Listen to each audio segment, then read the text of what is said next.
George Douglas, I'm a policy and course structure consultant for Special Operations Command. Talk about the threats and protection. Remember what happened to the British fought without happened. Without the ability to have AEW capabilities, they had to put bigger ships out there. Right. What happened? For 6 months after that, the British took the radar off the Nebula. They modified it to a Sea King helicopter server, so they're not putting it on their Pearl helicopter. Right. Tremendous capability. Right. Looking at a force multiplier where you're going to have a ship out there where it's going to be dispersed with disaggregated operations, providing that kind of capability. The other thing, the LCS, two variants. And I asked the question, the original requirements for the LCS in the threshold was it was supposed to be able to support B-22 or 53. Right. It was taken down. So neither one of those two ships can support B-22. Right. So now you're at LCS around the world. You're going to need to medevac and critical parts out to it or something like that. You're going to need to get it out to the Black Hawk or Seahawk system. Right. So two good points. So on the first one, there's a lot of ways that you could provide the over-the-horizon targeting that would enable this concept. And so I think that's a great idea. I mean, I was talking about BAMs here. You could do it with another ship. I think the picket ship idea now in the 21st century is much more viable because the air defense systems that you got are much more capable. But if you didn't go with the picket ship idea, which I mean, I agree there's probably better ways to do it, an airborne capability. In the report, I actually talk about the idea of using a helicopter to generate the over-the-horizon targeting necessary for ships to be able to do this organically, essentially, without having to rely on a third party. But yeah, that's a great idea. Now, in terms of the LCS modifications, you're right, the LCS today can't host an MV-22 or a CH-53. I think in the new small surface combatants, it's something to look at. I was concerned about cost, and so one thing I was trying to do was minimize the number of additional things to stick into the new ship that would then increase the cost. But if that could be done cost effectively, then that's certainly something the Navy should pursue. Well, the independence nerve, I've been on those ships. They used to say we can support it, but mass shipworks, we were told to back off of that from the Navy, don't talk about it. So it's just a matter of strengthening the deck. Right. I mean, it's fairly straightforward, but you can't do on the freedom. Well, I don't know. I mean, but yeah, I think it would seem like you could do it on either one of them. But yeah, Brian. Good morning. I'm Bryan from the Hudson Center for American Sea Power, and I'm also a defense consultant. Brian, I was wondering if you could discuss the analytical framework or some of the analytical assumptions the Navy has used over the past 2 decades that created this largely defensive surface Navy that we have to now recover from, and whether specifically there are any of those assumptions that need to be rethought. Right. So that's a great point. So when I talked about the transition between outer air battle and the Cold War and then today, during this time frame, the Navy envisioned that the surface fleet would be having to operate sometimes independently of the rest of the fleet and be able to do sea control without having the benefit of the rest of the fleet. But most of the time, it was going to be under the umbrella, if you will, of the Carrier Strike Group, and so you could rely on the airplanes like the F-14 and the Phoenix missiles to shoot down the threats before they get to you. But you still had to have an organic capability. Since then, we've moved to the idea that all of our analysis is really based on the warfight involving the entire joint force, if you will, but certainly the entire battle fleet. So all of our analysis today, when we do campaign analysis, large-scale warfighting analysis, assumes that you've got this whole combination of capabilities available to you. So if you're fighting a robust adversary like a China or an Iran, you'd have the Carrier Strike Group, you'd have all the airborne electronic or airborne early warning and electronic warfare capabilities, as well as the surface fleet. So what that does is it means my offensive capabilities tend to then get pushed to the things that can do them maybe most cost effectively given the size of the threats we have, so it's shifted to the air wing. So the Carrier Air Wing ended up assuming a lot of the offensive missions for offensive sea control. Or it went to maritime patrol aircraft like the P-3. So those capabilities shifted away from the surface fleet. Surface fleet increasingly got assigned missions for strike and missions for constabulary type activities or missile defense of the fleet itself. So it became a very defensively oriented concept for the surface fleet as opposed to being able to go on offense independent of the rest of the fleet. Yes, sir. Eric Clapper, Congressional Budget Office. Brian, it seems like one of the key things here, and you talked about a little bit, but maybe you want to elaborate some more, is the development of new longer-range weapons and for the surface fleet. But it raises a question in my mind, which is that okay, we develop longer range weapons to outrange our opponent's weapons. They will, of course, respond the same. We're going to keep going on this kind of a dynamic until we need some sort of physical limitation as to what you can do with these weapons. So what does that suggest for the long-term viability of your concept? And should we be looking at something alternative, such as moving more of the offensive capability of the fleet than it already is underneath the water into submarines and things of that sort? Right. Yeah, so that's a great point. So one thing I would say is when it comes to ship versus airplane, ship versus moving platform, if you will. So if you're going up against a submarine, an airplane, or a surface ship, physics are going to start to limit the range of the weapons that he's able to really practically deploy. The VLS cells, for example, on a Chinese ship are not that different in size from the VLS cells on our own ship. Same with submarine-launched weapons, and air-launched weapons are subject to a lot of those same constraints. The problem we have is that we've not really taken advantage of the capacity that we have to make the weapons as long a range as possible, because we've tended to build the bigger warheads that would force the weapon to be shorter range but bigger bang when it gets there. So we could get a lot more out of it, and I think the physics are going to cause us to essentially reach this point where our weapons are about the same range as their weapons. So what you see here is you're kind of reaching the limits in terms of the physics of how big a weapon you could really put in practical numbers on a surface ship. So if we can extend our ranges out to this same place of 200 to 300 miles, you've probably got about as far as you're going to go for either side. The problem is the land-based capabilities are going to continue to grow in range because they are not constrained by the size of a ship or an airplane. And I agree that against those, you really need to think about shifting the offensive capacity undersea to a larger extent. You're absolutely right. But in the open ocean areas where you're having to deal with a mobile threat, then this is, I think, the way you've got to go to at least get to where you're on par in terms of range. And it's unlikely that range will dramatically change, I think, after this point, subject to a dramatic breakthrough in energetics that you might have for weapons. Yes? Don Klein, this is from America. So at the beginning, we kind of stepped away from the network-centric concept to some degree for the U.S., but it seems we've also assumed that our potential adversaries may have a better, not a perfect, but better overall big picture than we are. So where do you see denial, decoys, concealment, some of the other non-kinetic things? And again, if you look at it in the context of the Cold War, those were actually some fairly robust capabilities in the 80s and early 90s, yet we allowed them, because of the change in philosophy, to kind of wither and happen. Right. No, that's a great point. So one thing we definitely need to do is improve our ability to do counter-targeting, which is what we called it back in the Cold War, is do things through concealment, through jamming, through deception, electromagnetic spectrum operations that prevented the adversary from being able to see you or from being able to get precise information as to your location. We certainly need to do those things across the kill chain, to get to this idea of the kill chain warfare.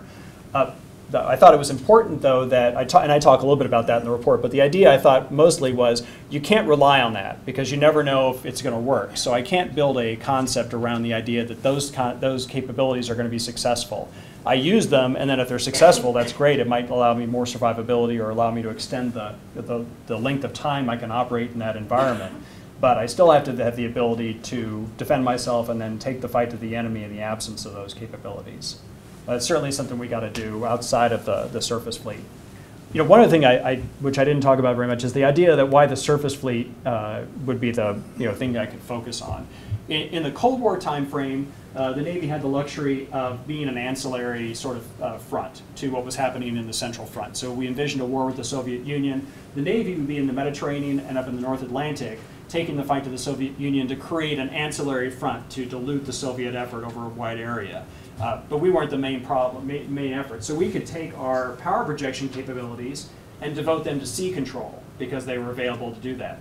In future scenarios like China or Iran or North Korea, our naval assets are likely to be the power projection capabilities that we bring to theater. So I can't turn to the carrier strike group in a war with China, for example, and say, I need you to help me get sea control, because he's going to be busy trying to do power projection operations against Chinese places ashore or places on chunks of ground around us. Similar with Iran. We're not going to be able to rely on other parts of the force to do sea control because they're going to be busy tied up with the power projection operations that are going to be the main effort in those conflicts.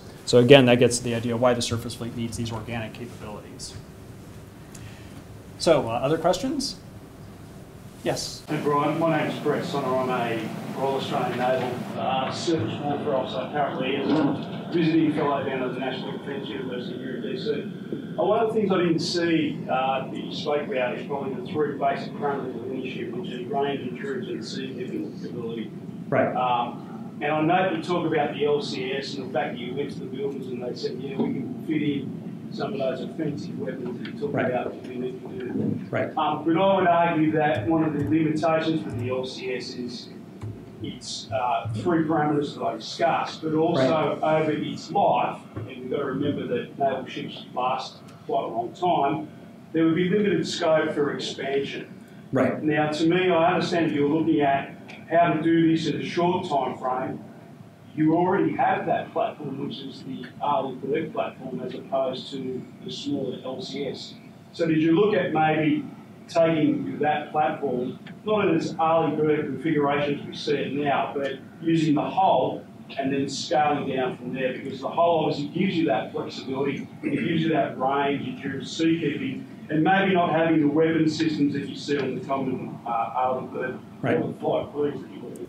Right, so there are two things related to that. So one is this profile for the follow-on small surface combatants procurement. The Navy needs to start this in FY19 to be able to continue the production line that it currently has going on with LCS. The Navy could choose to take a different approach, like you're saying. The problems with that would be, one, that would delay this, so I would have a gap in production of ships for some period of time, which would just reduce the surface fleet capacity that much more. And we talked about this problem of, I already have a shortfall. Am I going to exacerbate that by going to a design that takes me time to then develop? Also, this profile is based on the amount of money being spent being consistent with the current projections. So today we're spending about $13 billion a year in shipbuilding. Obviously that goes up much higher out here where we're building the SSBNX, but we didn't really build in money to go build an Arleigh Burke size small surface combatant. So the Navy doesn't have that money. And the third thing would be the non-recurring engineering cost associated with taking an Arleigh Burke hull and incorporating an entirely new set of capabilities into it would be significant. And again, that's not factored into the Navy's shipbuilding programmatic. So that's a lot of money the Navy doesn't have. But the last thing I would say is we should, instead of going that direction, think about going the opposite direction. If we were to equip LCS to make this new small surface combatant by doing these things, you would also maybe think about doing something with the propulsion architecture, because the current propulsion architecture is designed to generate more than 40 knots of speed. Obviously that's not probably an optimal lineup to do things that are frigate-type missions, which would require 30 knots or so of speed. So you could do something with the large turbine, the gas turbine that provides the boost power for the LCS, and maybe shrink that down, make a slower ship that is more fuel efficient to increase its range. Those are all things that the shipbuilders are both looking at as components of this new small surface combatant. And if you're able to do that and give it the offensive capabilities inherent in these systems, the defensive capacity that this would provide, you might think about times when I could actually use a small surface combatant instead of a large surface combatant for missions like air defense or offensive sea control. Because today we kind of assume that it's going the other way, meaning I'm having to use a large surface combatant to fill in for a small surface combatant. If you do these new things with the small surface combatant, you may make it so at times out here when you've got a few more small surface combatants, they can backfill the large ones and reduce the requirement for large surface combatants. That's an opportunity that would present itself if you do this. And that could be a significant cost savings at a time when we might be really hard pressed to pay for the ships that we're already intending to build. As Eric Labs will tell you, this is out here, the shipbuilding budget is $5 to $7 billion higher than what the Navy's received historically. So you may not even get this number of ships. So you're going to need ways to creatively provide capacity while not having to buy additional ships. Other questions? Yes. Hi, Craig Main from Johns Hopkins University. One thing I thought I don't know maybe you thought about it, but mine worker, kind of mine worker. Where is that going to reside? Right. Unmanned vehicles and amphibs, or yeah. So one thing that, if you look at how we're doing mine warfare now with the mission package, LCS mission package, we're increasingly finding that the mine warfare capabilities are going to reside in unmanned systems, remotely operated vehicles that get deployed off of the LCS. That's really how the concept is built. We found in the last few mine countermeasure exercises out in the Persian Gulf that those systems could be deployed from RIBS or the Ponce or any number of ships, British host ships. So as these systems increasingly become unmanned systems that are separate really from the host platform, you're able to take them and LCS obviously would be the main host platform because you'll still have a large number of LCSs even with this. You'll have 32, and a number of those would be configured for mine warfare. In addition, you could take parts of the national fleet like the JHSV or MLP or float forward staging bases and use those as bases for mine countermeasure operations because these unmanned systems could be deployed off them or from RIBS, and then you would have a platform that would act as a command and control center using the existing system, the metal system or whatever the follow-on to that would be. So there's a way to evolve mine countermeasure capabilities to be even carried on a much wider number or much larger number of ships. Other questions? Yes. Yeah. How much of a challenge will it be to convince the US Navy to reduce its reliance on kinetic defense and re-emphasise the non-kinetic defense of the PW? Right. I mean, in the Australian Navy, there's like a large hard kill, used to be a large hard kill culture. That's generally been more educated, not soft kill. I'm wondering what the challenges are in the US Navy. Yeah, so you're absolutely right. So one thing we're seeing, so we have a lot of money in the Navy going towards Electronic Warfare Improvement Program, the CWIP program. You'll see CWIP Block 3 coming out in the time frame I'm talking about here of the mid-2020s. It's a very capable electronic warfare system. It's got a digitally electronically scanned array. It's got a wide frequency range over which it can operate. It can do some very sophisticated techniques against incoming cruise missiles especially. But but because it's an electronic warfare system, it's only able to go line of sight, so it can't curve over the horizon. So if you're a cruise missile coming in sea skimming, you're only going to be seen by that system at 10 miles away. And then, of course, as you go higher in altitude, the system can see it farther away. But if you continue to maintain a layered defense concept where I'm trying to shoot the first shot I take at an incoming weapon is going to be at 100 miles or more away, then I'm using up my kinetic weapons before my non-kinetic systems can even engage them. And so my non-kinetic systems end up being sort of a backstop or the last line of defense, if you will, which doesn't allow me to take them and use them instead of the kinetic systems. So that's why I'm advocating in part this idea of shifting to a closer in air defense umbrella so that I can bring to bear these non-kinetic systems and reduce the number of kinetic interceptors I use. That's the only way you're going to be able to make the non-kinetic systems actually take the place of the kinetic systems, is by changing the paradigm that you use for air defense. Mr. McGrath. Have you been able to create a mathematical measure of effectiveness or some way to relate PK and cost of this 30-mile curtain versus the current way we're doing it? Yes, I tried. So I did numerous ways of trying to work that. The problem is, if you don't do it in a classified setting where I can get the exact PKs, I guess I could come up with a notional one. But yes, I worked on that with Dr. John Stillian, who's my colleague at CSBA, helped me with that. But yeah, we were working on a scheme to be able to describe that cost relationship. Yeah, it's a great idea. We have time for one or two more questions. Question about this. With this ever-increasing emphasis on DLS, the ever-increasing emphasis, is there any prospect of the ability to reload at sea next generation? Yeah, definitely. So one thing I brought up in the report, which I didn't talk about here, was the idea that the Navy needs to get a reload capacity at sea for VLS. There's been multiple types of reload systems tested, and there's been definitely some prototypes built of at-sea reload capabilities. So that could be fielded. And it's something that the Navy right now has the luxury of not really having to worry about too much, because in peacetime I can just bring a guy back into port to change out his missile loadout or to replace weapons that have been expended. But in a conflict environment or in an environment that's leading up to conflict, so to Bryan McGrath's point, one thing that our analytic models don't really accommodate is how good am I dealing with a situation in which conflict is coming, but it's very low level at this time. I don't have the whole battle force to protect me, so I've got a small number of ships out there operating independently. They're having to deal with a dust-up, as the CNO calls it. How are they equipped to be able to deal with that conflict at that small level without the benefit of the carrier air wing or the P-8 or the other parts of the naval force able to come in and protect them? They need to be able to shift missions then from ASW to a cruise missile defense or to surface warfare without having to go back into port to replace their weapons, because I'm trying to maintain presence to potentially maybe keep the conflict from becoming larger. So at-sea reload would allow them to maybe change out their weapons loadout while they're still out at sea to maintain the presence, maintain crisis stability, and allow them to shift missions on the fly, if you will.